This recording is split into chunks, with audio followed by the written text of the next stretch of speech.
터가 무너지면 의인이 무엇을 하랴?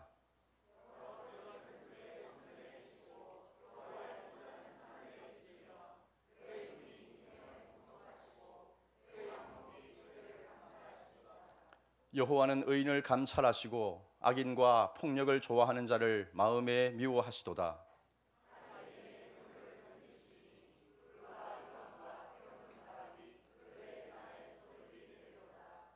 여호와는 의로우사 의로운 일을 좋아하시나니 정직한 자는 그의 얼굴을 배우리로다. 아멘. 할렐루야, 반갑습니다. 언제나 신실하신 우리 하나님 아버지를 찬양드립니다. 우리는 그렇게 하나님을 높이기 위해서 이 자리에 와 있는 것이죠. 우리가 옆에 분하고 또 이렇게 참 얼굴 붉힐 일 없는 옆에 분하고 웃으면서 이렇게 좀 인사하고 또 말씀으로 나아갔으면 좋겠습니다. 굳이 늘상 보는 얼굴 인사할 필요가 있겠나 이런 생각이 들지 모르겠습니다. 하지만 굳이 안 할 이유가 없죠. 인사드리고 우리 시작하겠습니다. 갑절의 은혜 받읍시다 하고 한번 웃으면서 인사해 주십시오. 갑절의 은혜를 받읍시다. 한번 이렇게 마음을 열고 하나님 앞에 이렇게 나와 앉으면 보다 더 하나님이 주시는 은혜를 이렇게 누리게 될 줄로 믿습니다. 세왕 이야기라는 책이 있죠. 우리 교회에 오래 좀 이렇게 신앙생활 하신 분들은 한 번쯤은 이렇게 읽어보셨을 거라 생각되어집니다. 세왕 이야기. 이스라엘의 세 명의 왕에 대한 왕들을 소개하는 그 조그만 책입니다. 여기에 세 명의 왕이 나오는데 이스라엘의 첫 번째 임금이었던 사울, 그리고 다윗, 압살롬 이렇게 세 왕이 나오죠.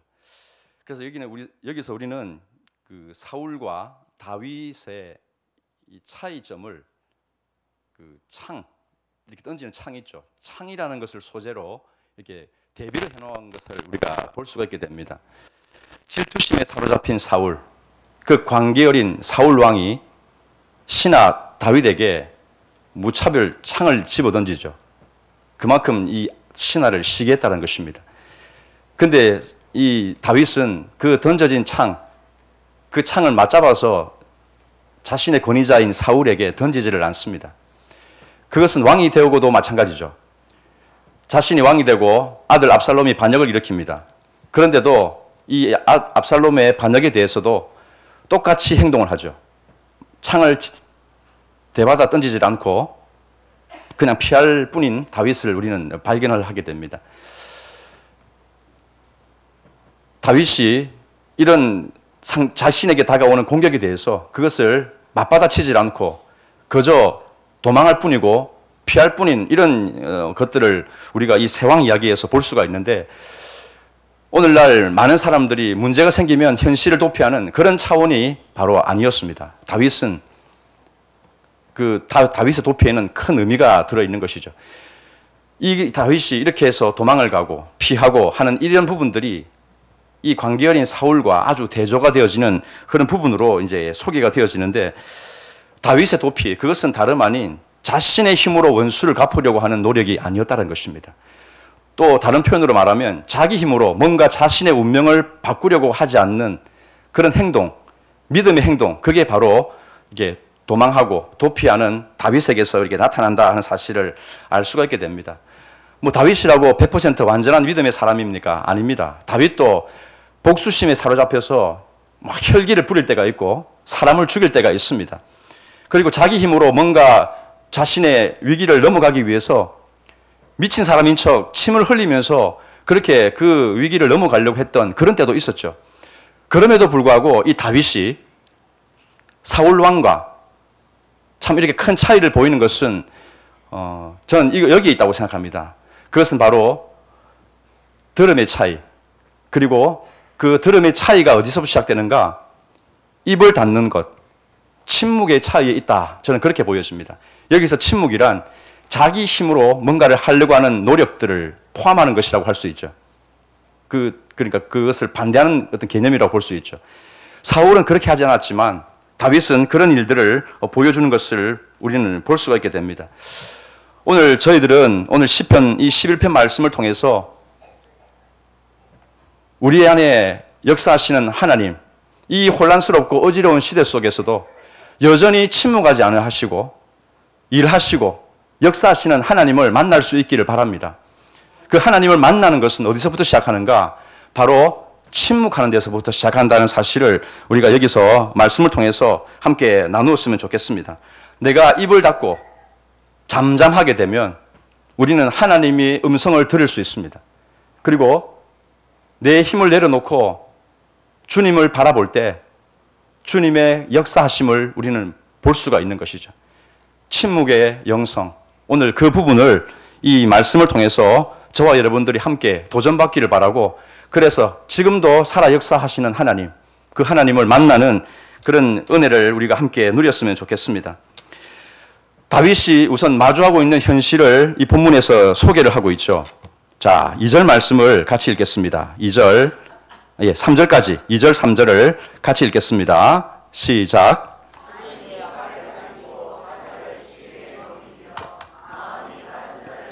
대서 쏘려 하는도다.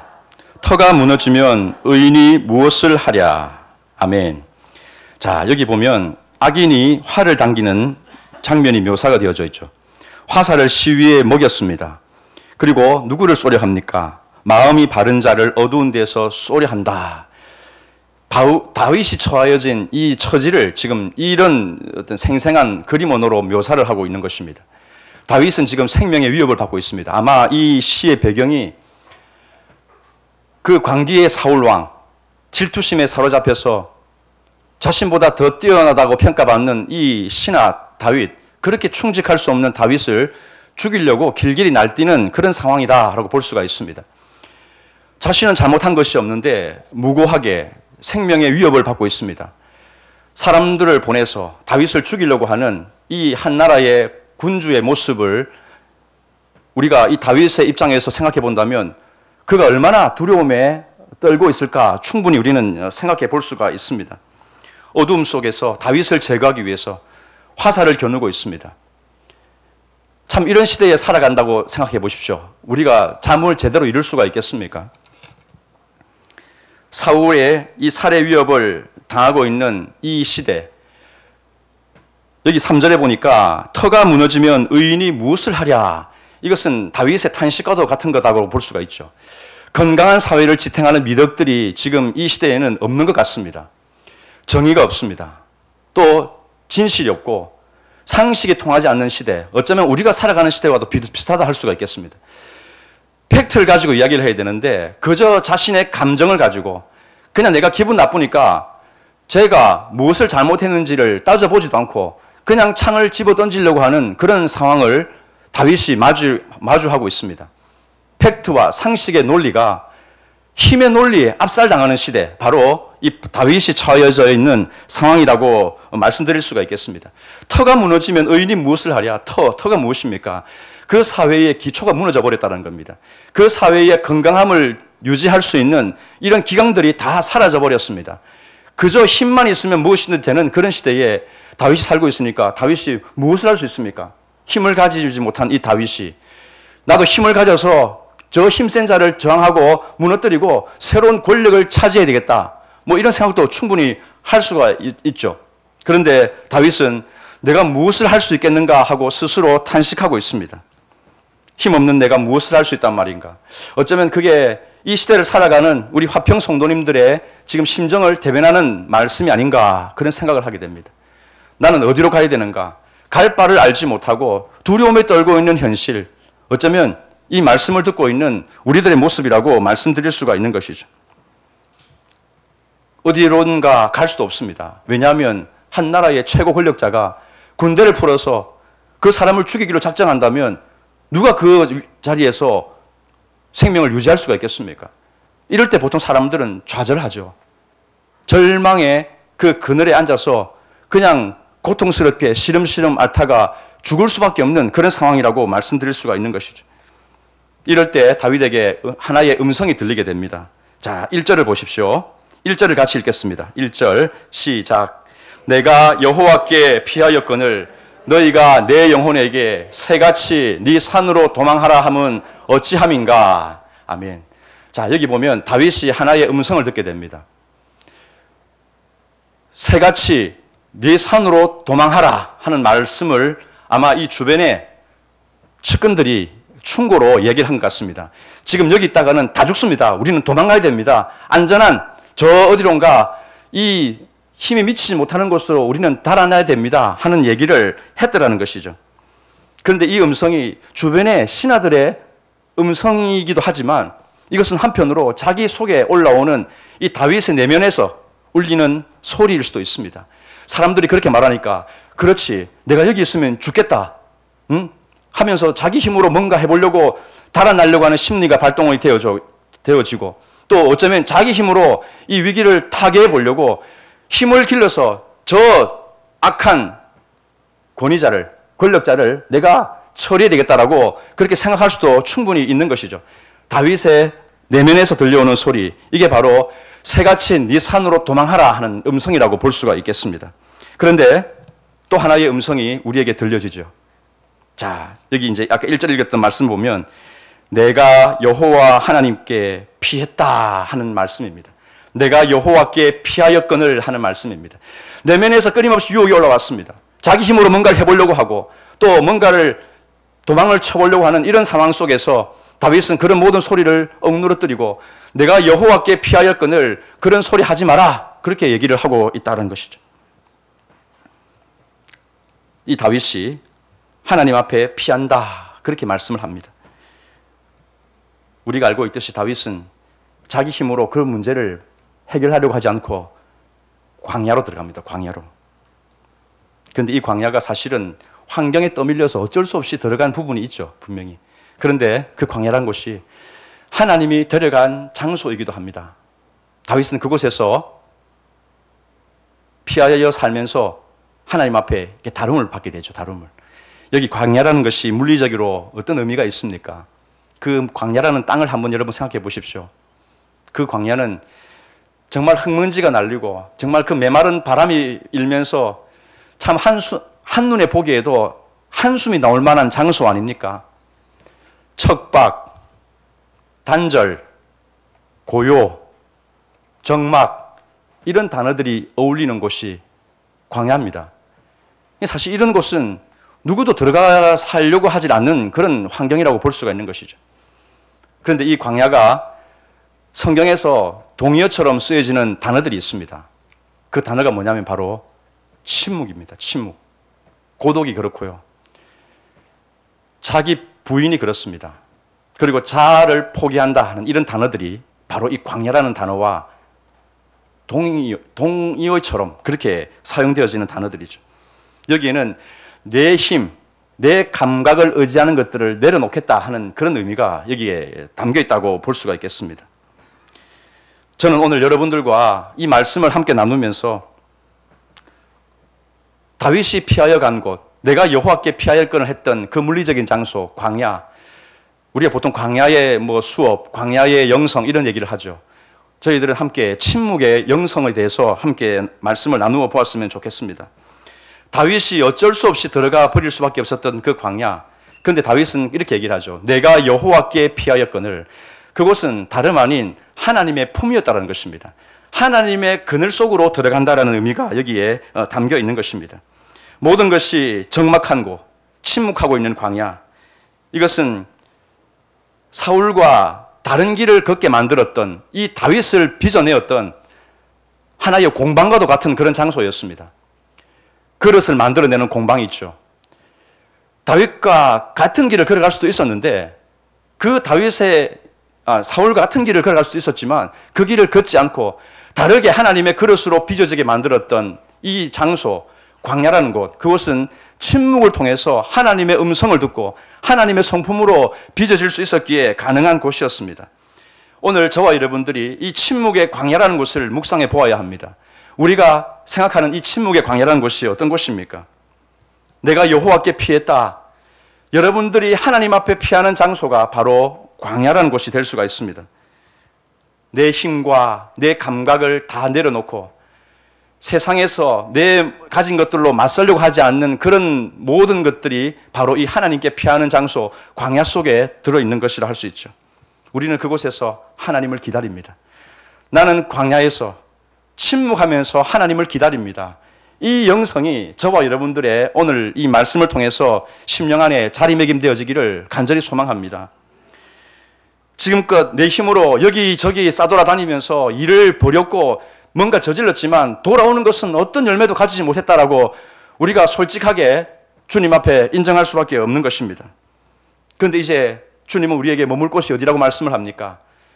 바로 하나님의 품이라고 말씀하고 있는 것이죠.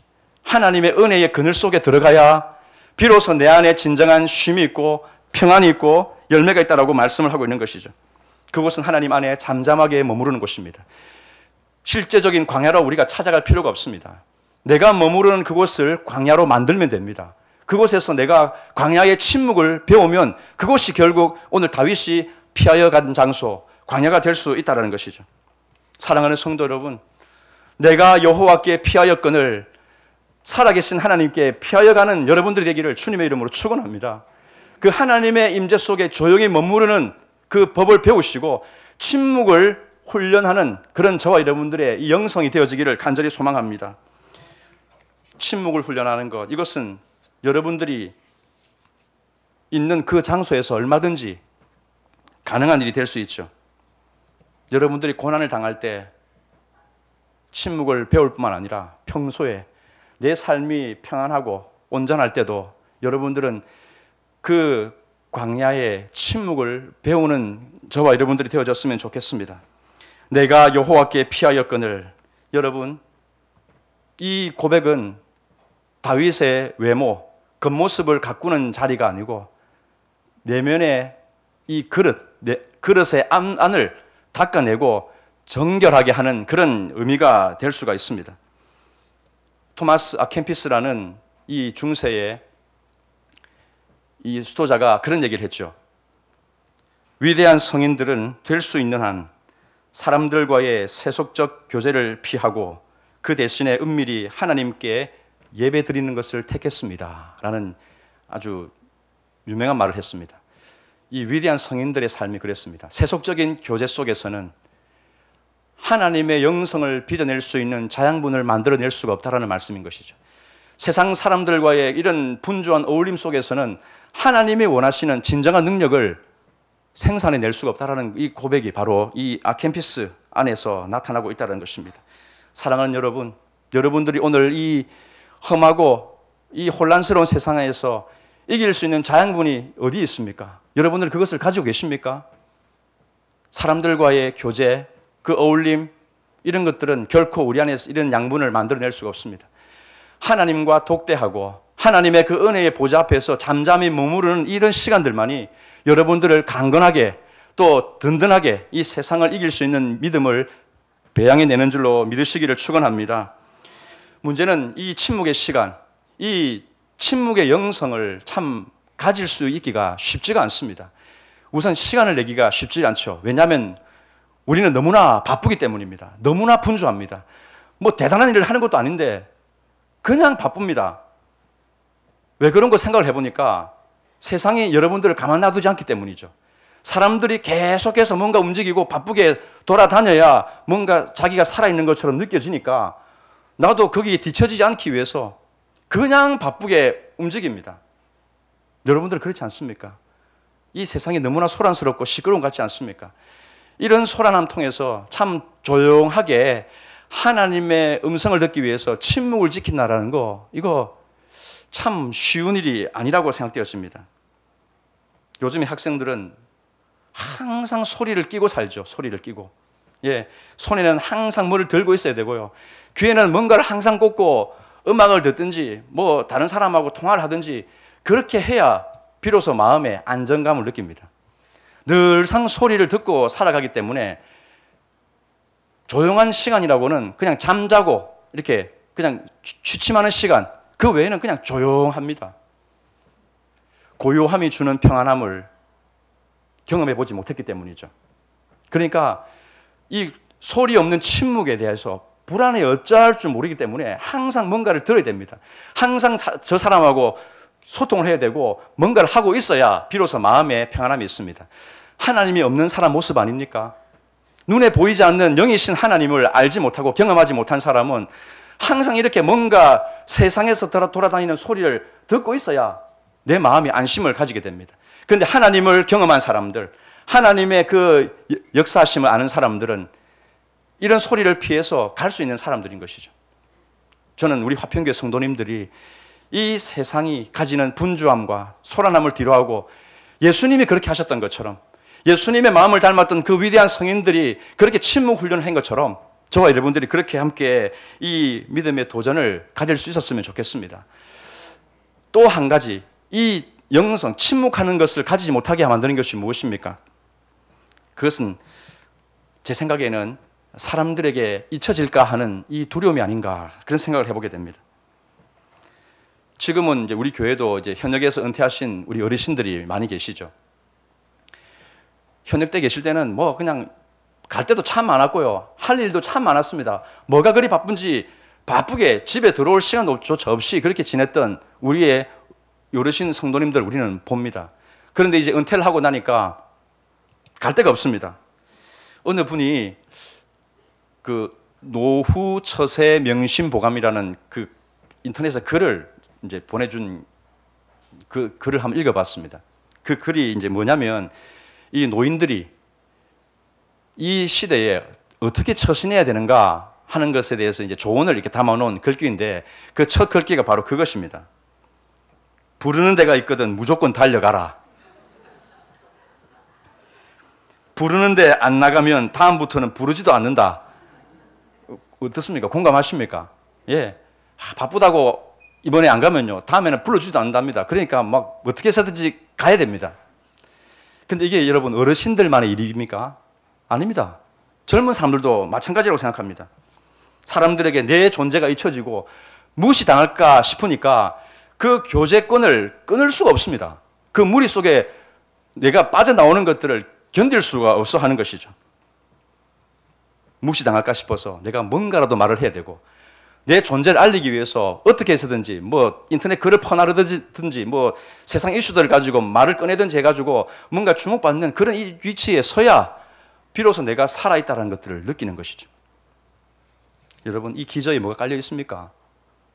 사람을 의식하는 심리가 깔려 있죠. 근데 더 깊은 곳에 들어가면 뭡니까? 사람을 두려워하는 것 아닙니까? 사람을. 예, 사람과의 관계에서 끊어질 것에 대한 두려움. 절대 끊어지지도 않습니다. 그런데 괜히 뭔가 내가 홀로 떨어져 있는 것처럼 보이고 왕따가 될까 싶으니까 끊임없이 그 속에 머무르려고 하는 이것이 바로 여러분들에게 하나님 앞에 머무르게 만드는 침묵을 가지지 못하게 방해하는 요소라고 저는 생각하는 것입니다. 사람들은 그래서 의도적으로 이 침묵을 기피합니다. 여러분들은 이 침묵하는 영성, 침묵 속에 하나님의 음성을 듣는 이 영성이 여러분들이 있습니까? 세상에 그 무엇이 여러분들에게 강한 압력으로 다가와도 내가 혼자 있어도 좋다 하는 그런 자부심과 담대함을 가지고 여러분들 그런 시간들을 확보하고 계십니까? 광야의 침묵, 이 침묵함이 없으면 정말 정작 중요한 것을 우리 놓쳐버리죠. 하나님께로부터 오는 좋은 것들을 우리는 얻을 수가 없습니다. 물론 피상적으로 하나님을 알죠. 우리는 기본적으로 묵상을 하고 성경을 읽고 기도를 하고 이렇게 기본적으로 하는 것들이 있죠. 그런데 이게 얼마나 우리들의 심령을 강건하게 잡아주는지 한번 여러분 돌아보십시오.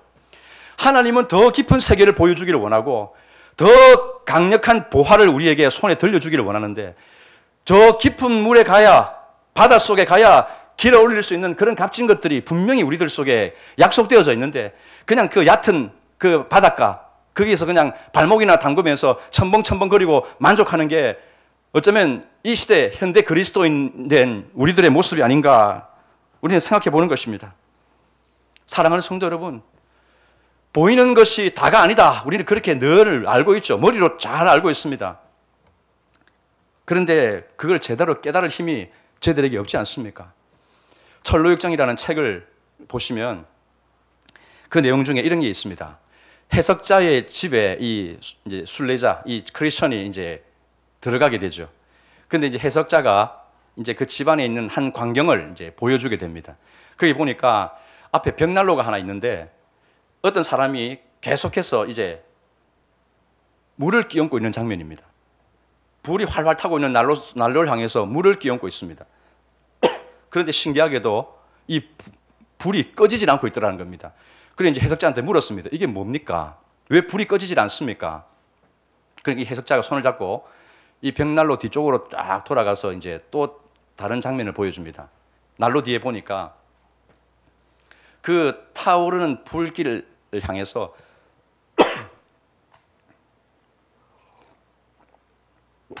어떤 사람이 기름을 계속해서 끼얹고 있더라는 것이죠. 그러면서 이제 설명을 해줍니다. 불이 꺼지도록 이렇게 물을 끼얹고 있는 저 놈은 마귀입니다. 마귀.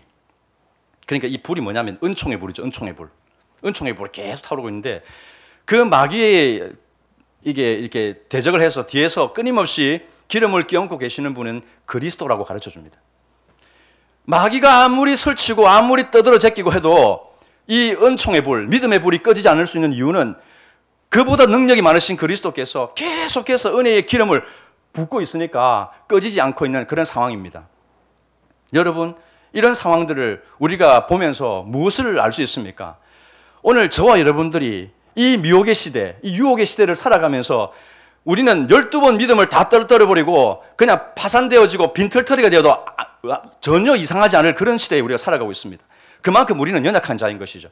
그런데 여러분, 우리의 믿음이 깔아지질 않고 또다시 불이 타오르듯이 일어서고 회복될 수 있는 이유가 무엇입니까? 그것은 바로 이 보이는 세계를 넘어서 보이지 않는 곳에서 역사해 주시는 그리스도의 은총, 성령님의 은혜, 이런 것들이 끊임없이 우리에게 기름 부어주시는 그런 일이 있기 때문에 우리가 좌절하지 않고 망하지 않고 이 자리에 존재하고 있는 줄로 믿습니다. 보이는 것으로는 결코 우리는 해석할 수 없는 것을 이 해석자가 가르쳐 주는 것이죠. 여러분들이 침묵해야, 잠잠히 머무르고 있어야 성령께서 우리에게 해석자가 되어주셔서 이 놀라운 세계들을 가르쳐 주신다는 것입니다. 사랑하는 성도 여러분, 여러분들에게 이 세상에 그 어떤 것이 강한 힘이 되어서 나를 넘어뜨리려고 합니까? 마귀 권세가 여러분들을 끊임없이 정죄하고 여러분들을 이 믿음의 파산을 일으키려고 그렇게 괴계를 부립니까? 여러분, 염려하지 마십시오.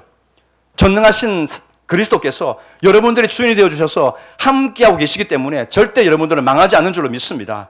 그 주님을 바라보시고 주님의 그 역사하심을 내가 잠잠히 침묵하면서 그것을 깨달을 수 있는 은혜를 가질 수 있기를 간절히 소망하는 것입니다. 침묵의 시간, 이것은 사람들에게는 잊혀지는 시간이 될지 모르겠습니다. 하지만 우리 하나님 아버지께는 결코 잊혀지지 않는 시간, 오히려 주님께 발견되어지고 내 영이 살아나는 시간이 되는 줄로 믿습니다. 다윗은 오늘 본문에 보십시오. 그래서 뭐라고 고백을 합니까? 자, 4절 말씀을 같이 읽겠습니다. 4절 시작. 여호와께서는 그의 성전에 계시고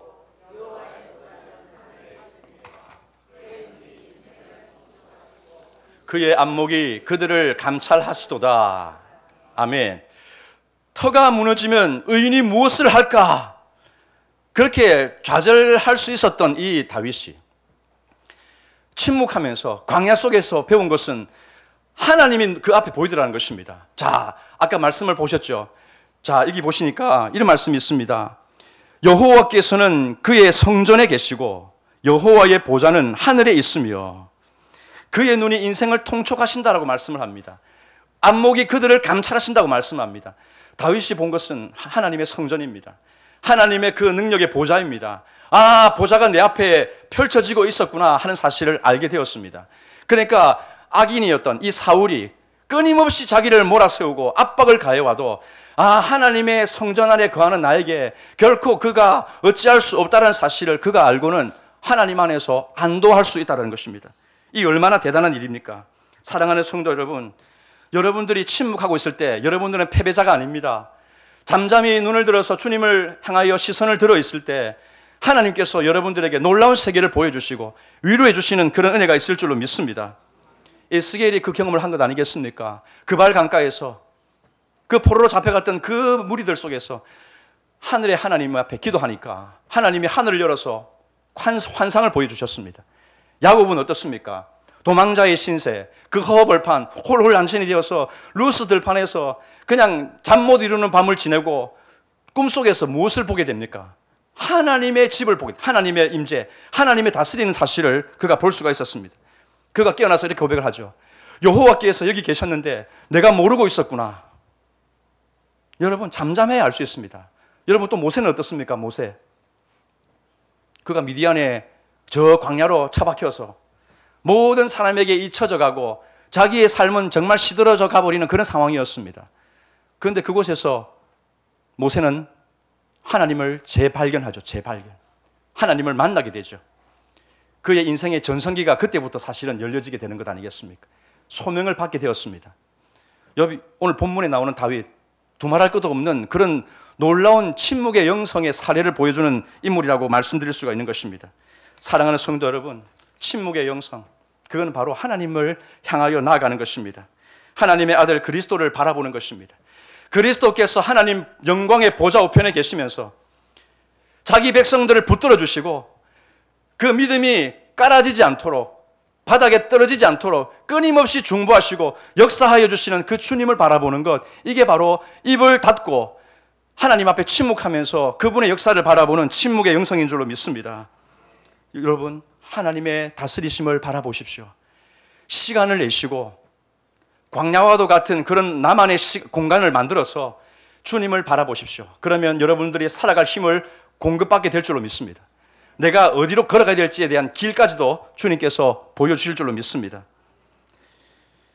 저희 목사님과 함께 우리 목회자 수련회를 그 필그림 하우스에서 이렇게 가졌습니다. 참 유익이 되는 시간이었습니다. 집과 이렇게 교회를 떠나서 이렇게 지내보니까, 일주일 동안 지내보니까 참 좋더라고요. 예, 밥도 알아서 주지요. 설거지 할 필요도 없지요. 예, 그러니까 잘 먹고 또 잘 쉬고 잘 자고 하면 되는 곳이었습니다. 참 그것만 해도 참 좋았는데 참 유익이 되는 것이 있었습니다. 그 이제 필그림 하우스, 거기 이제 딱 들어가 보니까 군데군데 팻말이 세워져 있습니다. 그게 아주 인상적이었는데 이런 팻말이었습니다. 침묵. 필그림 하우스는 침묵입니다. 이렇게 되어 있습니다. 또 좀 밥 먹으러 그 숙소에서 식당까지 이렇게 걸어가는데 군데군데 팻말이 있는데요. 또 이런 글귀가 있습니다. 십자가의 길, 침묵, 느낌표 2개. 동행의 길, 침묵, 느낌표 2개. 또 이런 글귀가 또 밑에 있더라고요. 천천히 걸으면서 예수님의 십자가를 묵상합니다. 침묵하면서 하나님의 음성을 경청합니다. 창문에도 보니까 순례자의 미덕, 경건한 침묵. 온 전신의 침묵입니다. 침묵. 와. 우리가 있었던 그날 그 수요 점심 식사가 침묵 식사입니다. 침묵 식사. 또 어떤 일이 있었는지 아십니까? 하도 침묵거리니까요. 첫날 저녁에 나왔던 메뉴가 무엇이었는지 아십니까? 도토리묵이 나왔습니다. 도토리묵. 거짓말이 아니고 정말입니다. 그래서 저는 침묵에 대해 생각을 하면서 이제 식단을 딱 받았는데 도토리묵이 나온 걸 보고 침묵과 도토리묵, 이게 무슨 컨셉인가? 이런 생각을 좀 했습니다. 이게 뭐 좀 의도된 바인가 했는데 사실 뭐 그거는 아무런 상관이 없었습니다. 침묵과 도토리묵, 이걸 깊이 묵상하다가 이단에 빠지기도 하기 때문에 그렇게는 하지도 않고요. 아무튼 침묵거리는데 이게 이번 한 주간은 제가 수련회를 하면서 혼자 있을 때 좀 입을 다물고 조용히 침묵하는 이런 시간을 한번 가져봐야 되겠다, 그런 생각을 했습니다. 묵상도 하고 혼자 산책도 하고, 거기 보면 이제 이 동산에 철로역전 코스가 또 다 이렇게 만들어져 가지고 아주 이렇게 좀 인생에 대해서 생각하게 만드는 이 좋은 어떤 세팅이 잘 되어져 있습니다. 그래서 이제 참 이 산새들을 보면서 나에게 뭐라고 말을 하는지, 또 나뭇잎이 또 나에게는 뭐라고 말하는지 한번 들어보자 하면서 이렇게 좀 나름 폼을 한번 잡아봤습니다. 전혀 뭐 그런 소리를 들은 바는 없지만 이 하나님이 이 한 주간 동안 쉬면서 이 자연 세계, 자연의 변화, 이거를 통해서 나의 인생을 이렇게 한번 느껴보게 되었습니다. 아침이 되니까 이 구름이 산허리에 쫙 걸려가지고 이 아침의 고요함, 이런 것들을 참 이렇게 또 생각을 했고요. 저녁이 되니까 또 그 해가 저물 때의 어떤 그런 분위기, 이런 고즈넉한 분위기, 조용하고 이렇게 경건한 어떤 그런 것들이 좀 느껴졌습니다. 저희들이 지낼 때는 맑은 날도 있었고 또 흐린 날도 있었고 비 오는 날도 있었고 뭐 구름 낀 이런 날들이 이렇게 다양하게 있었는데, 그런 것들을 통해서도 묵상을 하게 해주시고, 또 보니까 철로역전 그 세미나에 참석한 분들이 이렇게 다니면서 그 설계 해설사의 얘기를 들으면서 이렇게 다니는 것들을 보면서도 참 또 묵상이 되어졌습니다. 또 저희들은 오전 그리고 저녁에 이 두 번에 걸쳐 가지고 이제 우리 전 목사님께서 빌립보서를 가지고 같이 목회자들 이제 성경 공부를 했습니다. 또 거기 보니까 예수 그리스도의 마음을 품으라 하는 말씀이 있죠. 그 빌립보서 2장 5절에 너희 안에 이 마음을 품으라 하는 이 품으라, 프로네오라는 이 단어가 그 어원이 포르노 알죠? 포르노. 그 어원이 된답니다. 프로네오가 전념하다라는 단어인데 이게 주목해서 보다, 전념하고 숙고하다 이런 의미가 있는데 포르노라는 단어가 거기서 나왔다고 합니다. 그런데 우리는 포르노가 아니고 프로네오, 예수님의 마음을 전념하고 생각하는 그런 가르침을 이제 받으면서 이게 참 침묵하는 것과 참 이렇게 연결이 되어지면서 은혜가 많이 되어졌습니다. 사랑하는 여러분, 우리는 그리스도 예수께 전념하는 사람이죠. 하나님의 음성을 듣기 위해서 집중하는 사람이죠. 이 내면의 소리가 시끄러우면 결코 이 침묵의 영성은 만들어질 수가 없습니다. 침묵과 고요, 그것이 오늘 우리의 삶 속에 형성되고 만들어져야 비로소 하나님이 원하시는 그리스도인의 삶, 능력을 우리가 경험하게 되는 줄로 믿습니다. 사랑하는 여러분, 혹시 이 자리에서 시련의 어떤 시간을 보내는 분들이 있습니까? 여러분들이 하나님을 바라보아야 할 때입니다. 침묵하고 내 생각을 내려놓고 주님의 은혜를 사모하면서 나아가야 할 때인 줄로 믿습니다. 그렇게 되면 여러분들 경솔하게 나의 말과 행동이 다른 사람을 실족하게 하는 것을 우리는 줄일 수가 있을 것입니다. 침묵의 영성이 훈련되어지면 내가 복음을 전하기 위해서 많은 사람을 만나고 다니고 많은 말을 하지 않아도 그 묵직한 말 한마디에 그 듣는 사람으로 하여금 감화를 일으키는 이런 일들을 하게 하실 줄로 저는 믿습니다. 우리 여성도님들, 여러분들이 비싼 돈을 들여서 화장품을 사고 또 그 명품 액세서리를 또 이렇게 추구하고 시술, 성형 뭐 이런 것을 통해서 새로운 피조물로 거듭나려고 하지 마십시오. 잠잠히 주님 앞에 머무르는 이 침묵, 경건, 하나님 앞에서 그 주님과의 교제를 통해서 내면의 아름다움을 갖고 가실 수 있기를 간절히 소망합니다. 우리 남자 성도님들 어떻습니까? 이 세상의 재미 또 집착에서 하나님의 평안함을 여러분들 구하려고 하지 마십시오. 세상 성공 결코 여러분들의 불안함, 염려 사라지게 할 수 없습니다. 하나님만이 바로 여러분들에게 진정한 그런 평안의 원천이 되는 줄로 믿습니다. 그러므로 주님을 바라보는 이 훈련이 우리의 삶 속에서 게을러지지 않는다면 우리는 하나님께서 원하시는 그런 복음 전도자의 삶, 또 하나님이 원하시는 순례자의 삶, 저 천성을 향하여서 나가는 그런 믿음의 걸음을 우리는 온전히 걸어가게 될 줄로 믿습니다. 말씀을 정리하겠습니다. 여러분들 생각이 복잡합니까? 하나님 앞에 피하여 가시기를 바랍니다. 하나님 앞에 머무르는 이 침묵의 광야, 그 장소와 시간을 여러분들이 확보하실 수 있기를 바랍니다. 이 땅에서 공평이 사라지고 상식이 통하지 않고 무대뽀인 사람들이 내 주변에 가득합니까? 믿을 구석이 하나 없는 이 상황 속에서 기도하는 사람은 하나님이 여전히 그곳에 계시고 내 안팎에 둘러 진을 치시면서 나를 보호해 주시는 것을 경험하게 될 줄로 믿습니다. 여러분들 하나님 바라보십시오.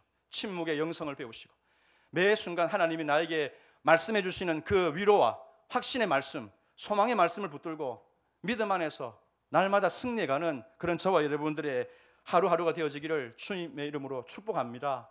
오늘도 내일도 우리 남은 모든 생애가 그렇게 여호와께 피하여 가는 인생, 여호와를 즐거워하는 인생, 침묵을 통해서 하나님이 주시는 양식을 공급받는 복된 인생으로 세워질 수 있기를 주님의 이름으로 축원합니다. 기도하겠습니다. 살아계신 주님,